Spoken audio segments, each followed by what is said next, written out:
2025 ප්‍රාදේශ සභා මැතිවරණයට තරඟ වදින අපේක්ෂකයෙකුට අපි අද කැඳවීමක් කරා. ඇයි අපි ඔහුට ඡන්දය ලබා දිය යුත්තේ කියන එක ගැන පැහැදිලි කිරීමක් කරගන්න. මුලින්ම මට ඔබ ගැන විස්තරයක් කියන්න. ඔබ කවුද? ඔබ කරන රැකියාව, ඒ වගේ දේවල් ගැන. මම ඉතින් කීර්තිරත්න ගම පහළල් මිල්ලාව රැකියාව වශයෙන් කරන්නේ ගොවිතැන හා පින්තාව රැකියාව. ඔබ මෙවර ප්‍රාදේශ සභා මැතිවරණයට තරඟ වදින්නේ කුමන පක්ෂයෙන්ද? ඒ ගැන පොඩි පැහැදිලි කිරීමක් කරන්න. මම සර්ව ජන බල පක්ෂයට තරඟ කරන්නේ ලාංඡනයේ පදක්කම.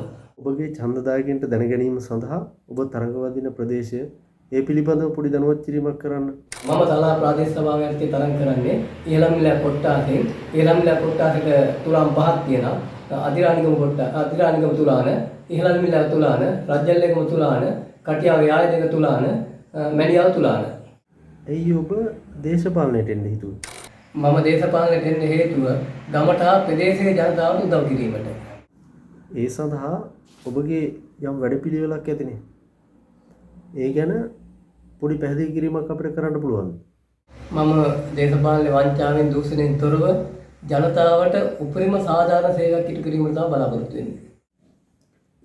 මේ වැඩපිළිවෙල ඔබට කරන්න පුළුවන් කියලා විශ්වාසයක් තියෙනවා. ඒ වැඩපිළිවෙල අනිවාර්යයෙන් මට පුළුවන්. එහෙනම් ඔබට සුබ පතනවා ජයග්‍රහණය ලැබෙන්න කියලා.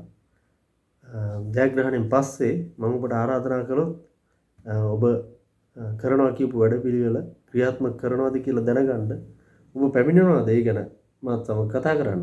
මම මෙතෙන්ට ඇවිල්ලා ඒ ප්‍රශ්න වලට නැවත උත්තර දෙනවා.